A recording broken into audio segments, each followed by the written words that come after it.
वेदांत aluminium प्रथम संपूर्ण महिला locomotive engine team Jharsuguda company विश्वस्तरीय आलुमिनियम स्मेल्टर रे प्रथम संपूर्ण महिला लोकोमोटिव इंजिन दल को नियोजित करने को घोषणा। नूतन भाव में नियोजित होता दल में 4 जण लोको ड्राइवर, जड़े गेट वुमेन और 2 जण सहायक कर्मचारी अच्छा। झारसुगुड़ा स्त्री शक्तिर शुभारंभ कर यह माध्यम 108 जण महिला रात्रि शिफ्ट प्रमुख भूमिका ग्रहण करिसेंती, जहां ओडिशार शिल्प क्षेत्र में प्रथम पदक्षेप। यह वेदांत एठारे भारतीय आलुमिनियम शिल्पर प्रथम संपूर्ण महिला परिचालित पोर्ट लाइन उद्घाटित करिछि।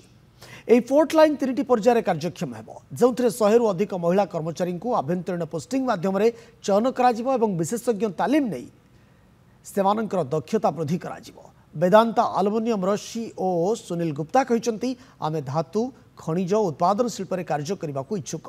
महिला अनेक सुजोग खोली देइछु। वर्तमान 1200 रु अधिक महिला वेदांत आलुमिनियम रे सफल अवदान देउछंती। वैषयिक कार्य ठारू आरंभ करी परिचालनागत नेतृत्व पर्यंत उत्कर्ष हासिल करुछंती। कर्मचारी मानक आवश्यक वृत्तिगत दक्षता, उन्नत तालीम एवं विश्वस्तरीय प्रजुक्ति विद्या सह सशक्त करा जाउछि। वेदांत आलुमिनियम निरंतर भाव में प्रतिष्ठित great place to work certification हासिल करिछि, जहाँ भाव में उत्पादन क्षेत्र में एक श्रेष्ठ निजुक्तिदाता भाव में निजक प्रतिपादन करिछि। यह व्यतीत कंपानी 2030 आर्थिक वर्ष सुधा 30% महिला कर्मचारी निजुक्ति लक्ष्य रखिछि।